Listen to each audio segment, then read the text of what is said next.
Okhulumayo usibongile lana sine-radical equivalent kanye ne-rational exponent.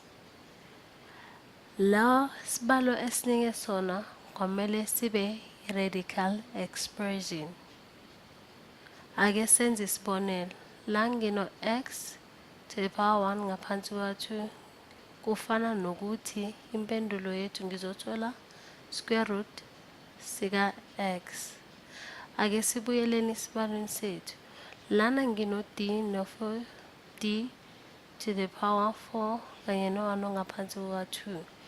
Ngizobhala u-d bese lokho kunye ngikwenza i-square root enginikezwe yona.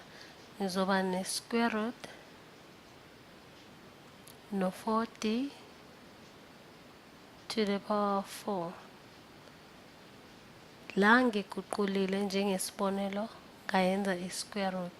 Uma sengiqedile ukwenza kanjalo, lo 4 uzoba ne-square root sakhe kanye no-d to the power 4 uzoba ne-square root sakhe.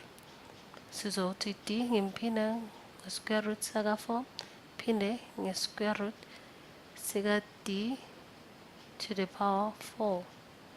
Uma sengiqedile ukwenza kanjalo, u-d kuzoba ngu-d. U-2 uthola u-2 bese lana ke ngithole u-d to the power 2.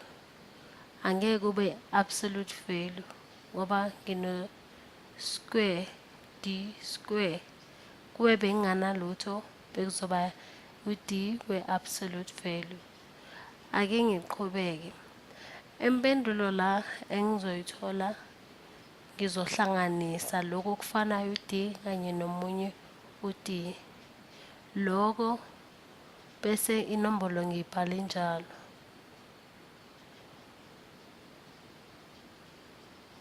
Ngizothola u-2 no-d to the power 3. Impendulo engiyitholile leyo. Ikhona enye indlela engayenza ngayo. Lana ke lo d ngingambhala ngimfaka okunye kuma-bracket fake u-4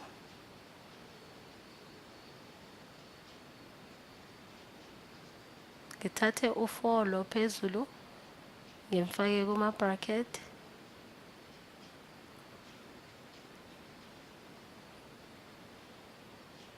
bese no-d ngimfaka kuma-bracket ngibe no-1 ngaphansi kuka-2.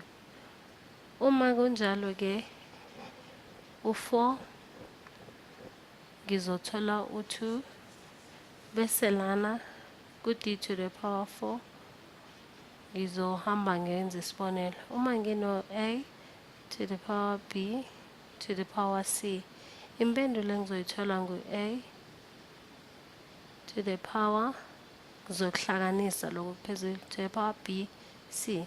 Nakanjalo ngizoyenza kanjalo le phezulu.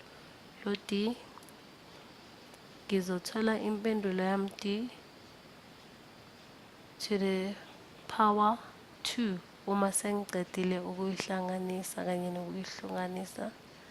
Bese uma ngibeka ngonina ngihlanganisa impendulo engizoyithola yile engiyitholile futhi.